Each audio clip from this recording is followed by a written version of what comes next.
Hola, hola, buenos días, buenas tardes, buenas noches. ¿Cómo se encuentran el día de hoy? Espero estén súper bien. Nosotros ya muy emocionados de empezar nuevamente un libro con ustedes. El libro que vamos a leer en esta ocasión es el libro del alquimista y así es como luce el libro. Está escrito por Paulo Coelho y pues vamos a empezar esta nueva aventura juntos. Es una fábula y habla para cómo seguir nuestros sueños. Y empezamos en el libro el día de hoy. Se lo dedica dice, para J, alquimista que conoce y utiliza los secretos de la gran obra. 10 años después. Recuerdo cuando recibí una carta de la editorial americana HarperCollins en la que me decían que leer del alquimista era como levantarse al amanecer y ver subir el sol mientras el resto del mundo sigue dormido. Salí de la casa, miré al cielo y me dije, así que será publicado en inglés. En ese entonces aún estaba luchando por establecerme como escritor y seguir mi camino a pesar de todas las voces que me decían que sería imposible. Poco a poco, mi sueño se fue haciendo realidad. Se vendieron 10, 100, 1000, 1 millón de ejemplares en Estados Unidos. Un día un periodista brasileño me llamó a contarme que el presidente Clinton había sido fotografiado leyendo El alquimista. Un tiempo después, estando en Turquía, abrí un ejemplar de la revista Vanity Fair y ahí estaba Julia Roberts declarando que le encantaba. Un día, mientras caminaba a solas por una calle de Miami, oí a una niña decirle a su madre, tienes que leer El alquimista. El libro ha sido traducido a 56 idiomas. Se han vendido casi 2 millones en los Estados Unidos y 27 millones en todo el mundo. Y la gente está empezando a preguntarse, ¿cuál es el secreto detrás de un éxito tan extraordinario? La única respuesta sincera que puedo dar es no sé. Lo único que sé, al igual que Santiago el Pastor, es que todos necesitamos ser conscientes de nuestra leyenda personal. ¿Qué es la leyenda personal? Es la bendición de Dios, el camino de Dios, el camino que Dios ha elegido para ti aquí en la tierra. Cada vez que una persona hace algo que le llena de entusiasmo, esta está siguiendo su leyenda personal. Sin embargo, no todos tenemos el coraje de enfrentar nuestros sueños. ¿Por qué? Existen 4 obstáculos. Primero, desde la infancia se nos dice que todo lo que queremos hacer es imposible. Crecemos con esa idea en mente y a medida que pasan los años crecen también los niveles de prejuicio, miedo y culpabilidad. Llega un momento en el cual la leyenda personal queda tan profundamente enterrada en nuestro alma que se vuelve invisible. Pero ahí está. Si tenemos el coraje de desenterrar nuestros sueños, entonces nos encontramos frente al segundo obstáculo, el amor. Sabemos lo que queremos hacer, pero si lo abandonamos todo para partir en busca de nuestros sueños, tenemos que hacerle daño a aquellos que nos rodean. No nos damos cuenta de que el amor es solo un impulso más, no es algo que nos impida avanzar. No nos damos cuenta de que aquellos que verdaderamente nos desean el bien, quieren que seamos felices y están dispuestos a acompañarnos en nuestra aventura. Una vez aceptamos que el amor es un estímulo, nos encontramos frente al tercer obstáculo, el miedo a las derrotas que iremos encontrando en el camino. Nosotros, los que luchamos por nuestros sueños, sufrimos mucho más cuando no resultan porque no tenemos la vieja excusa del no importa, la verdad es que no lo quería. Porque la verdad es que sí lo queremos y sabemos que le hemos apostado todo y que el camino de la leyenda personal es tan difícil como cualquier otro camino. Con la diferencia de que este viaje está en nuestro corazón. Así nosotros, los guerreros de la luz, debemos estar preparados para ser pacientes en tiempos difíciles y a saber que el universo conspira en nuestro favor, así no comprendamos cómo le hice. Me pregunto, ¿son necesarias las derrotas? Pues necesarias o no suceden. Cuando comenzamos a luchar por nuestros sueños no tenemos experiencia y cometemos muchos errores. Pero el secreto de la vida está en caerse 7 veces y levantarse 8. Entonces, ¿por qué es tan importante vivir la leyenda personal si vamos a sufrir más que los demás? Porque una vez hayamos superado las derrotas y siempre las superamos, nos llenamos de un sentimiento de euforia y confianza. En el silencio de nuestros corazones sabemos que estamos demostrando que somos dignos del milagro de la vida. Cada día, cada hora es parte del buen combate. Comenzamos a vivir con entusiasmo y placer. El sufrimiento intenso e inesperado pasa más rápido que el sufrimiento aparentemente tolerable. Este dura años y sin que nos demos cuenta, nos corroe el alma hasta que un día ya somos incapaces de liberarnos de esta amargura y se queda con nosotros por el resto de nuestras vidas. Oscar Wilde decía, la gente siempre destruye lo que más ama. Y es verdad. La simple posibilidad de alcanzar lo que se desea nos llena el alma de culpabilidad. En nuestro entorno vemos a todos aquellos que no logran obtener lo que quieren. Y entonces sentimos que nosotros tampoco lo merecemos. Olvidamos todos los obstáculos que tuvimos que sobrepasar, todo el sufrimiento que tuvimos que aguantar y todo aquello que tuvimos que dejar atrás para llegar a donde estamos. Conozco a mucha gente que estando a tan solo unos pasos de alcanzar su leyenda personal, cometen una serie de estúpidos errores y terminan no alcanzando su objetivo, que se encontraba tan cerca. Este es el más peligroso de los obstáculos, porque tiene cierta aura de santidad, la renuncia a la felicidad y a la conquista. Pero si nos consideramos dignos de aquello por lo que tanto hemos luchado y nos convertimos en un instrumento de Dios, ayudamos el alma del mundo y comprendemos nuestra razón de ser. Paulo Coelho, Río de Janeiro, noviembre del 2002. Imagínense desde el 2002. Prefacio. Es importante decir algo acerca del hecho de que El alquimista es un libro simbólico, a diferencia del diario de un mago que no fue un trabajo de ficción. Durante 11 años de mi vida estudié alquimia. La simple idea de transformar metales en oro o de descubrir el elixir de larga vida ya era de por sí fascinante para que pudiera pasarla inadvertida a cualquiera que iniciase en la magia.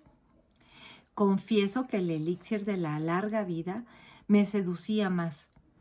Antes de entender y sentir la presencia de Dios, la idea de que todo iba a acabar un día era algo que me desesperaba.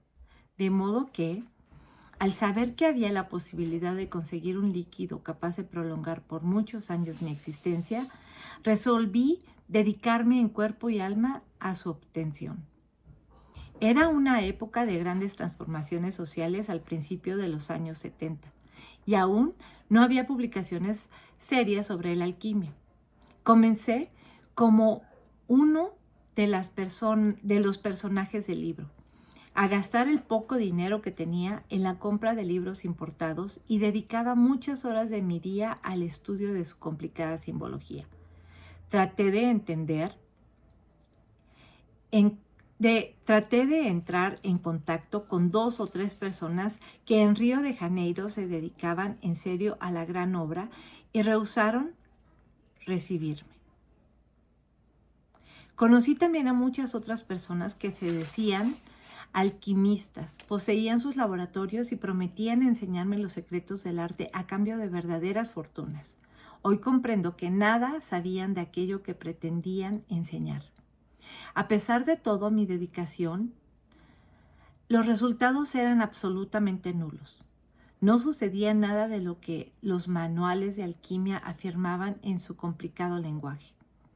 Era un sinfín de símbolos de dragones, leones, soles, lunas y mercurios, y yo tenía siempre la impresión de hallarme en el camino equivocado, porque el lenguaje simbólico permite un enorme margen de errores.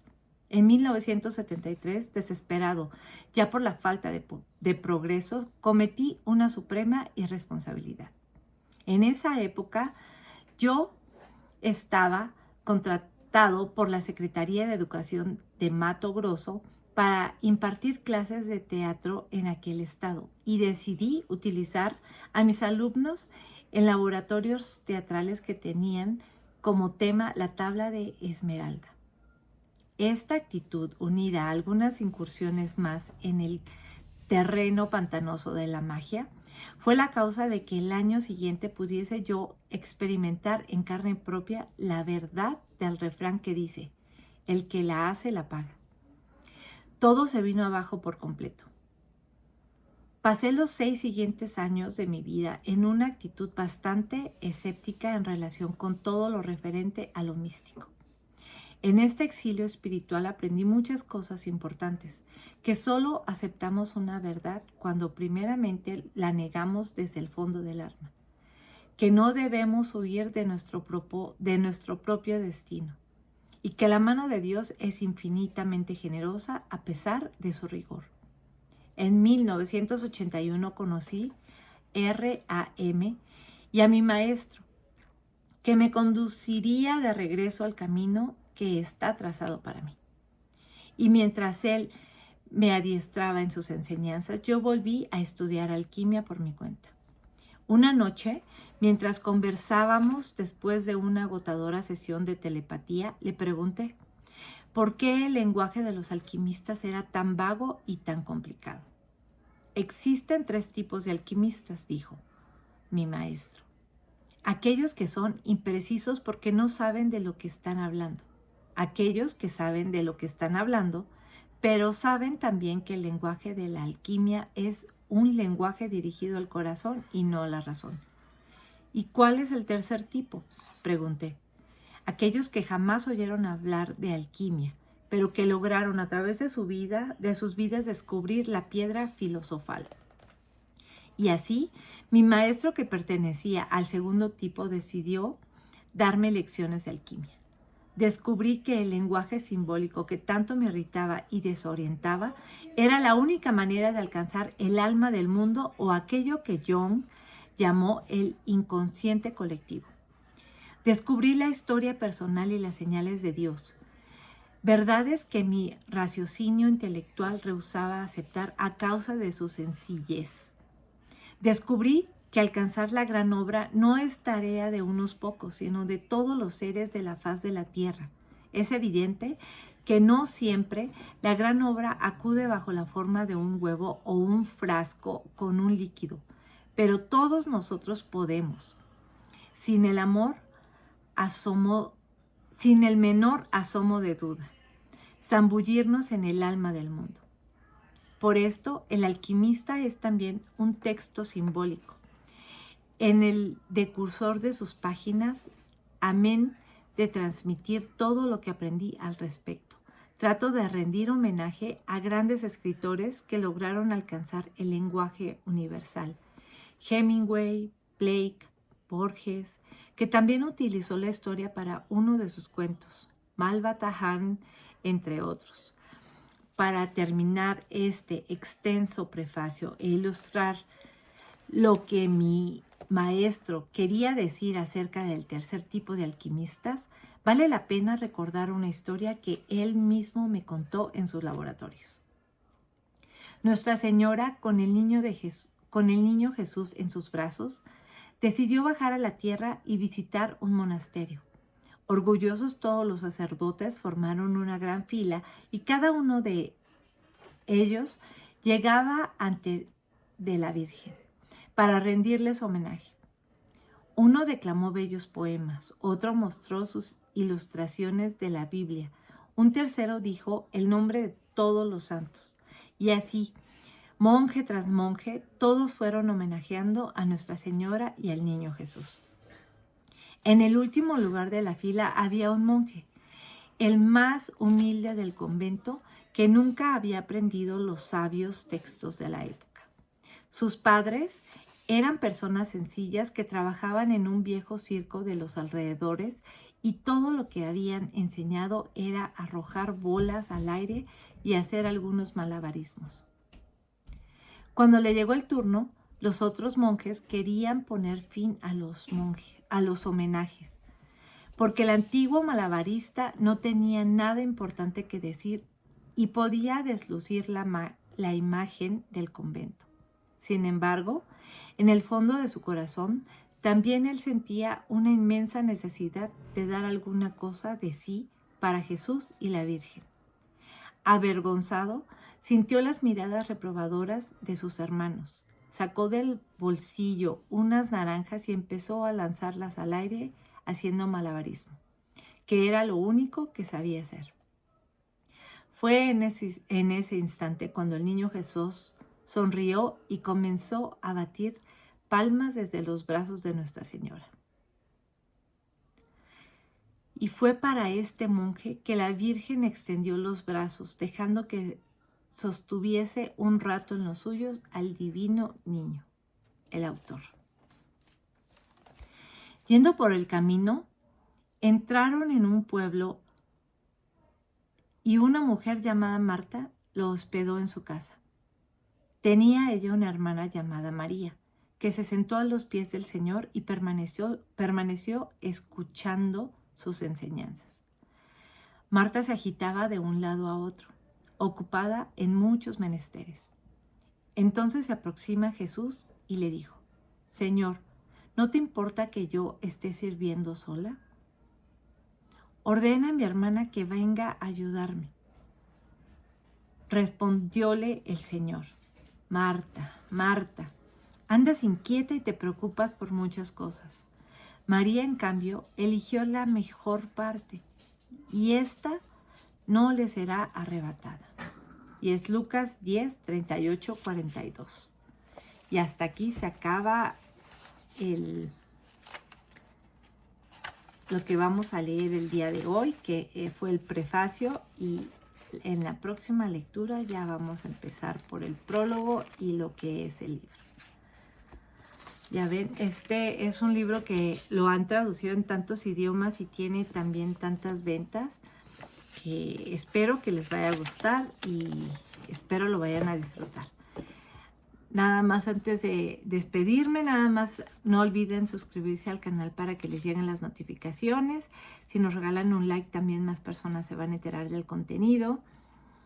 Y déjenos algún comentario y algún like para saber qué es lo que les gustaría leer próximamente. Que tengan un excelente día, tarde o noche y nos vemos en la siguiente lectura. Hasta pronto.